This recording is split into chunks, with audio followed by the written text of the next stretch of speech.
বিসমিল্লাহির রহমানির রহিম। প্রিয় দেশবাসী, আসসালামু আলাইকুম। রক্তস্নাত জুলাই আগস্ট 1 বছর পর আমাদের মাঝে ফিরে এসেছে। ছাত্র জনতার সম্মিলিত অভ্যুত্থানের মধ্যে দিয়ে ফ্যাসিবাদদের পতন ঘটেছে। এই আন্দোলনে যারা শহীদ হয়েছেন তাদের জানাচ্ছি আন্তরিক শ্রদ্ধা, আহতদের সমবেদনা। তাদের এই আত্মত্যাগ জাতি চিরকাল মনে রাখবে। গুম, খুন, বিচার বহির্ভূত হত্যার শিকার যারা হয়েছেন তাদের তালিকা প্রস্তুত করতে হবে।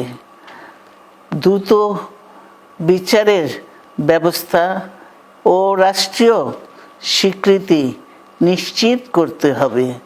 প্রতিটি পরিবারের সম্মানজনক পুনর্বাসন ও নিরাপদ ভবিষ্যৎ নিশ্চিত করতে হবে। ঐক্য বজায় রাখতে হবে। আসুন আমরা সবাই মিলে শহীদ জিয়ার স্বপ্নকে বাস্তবায়িত করি।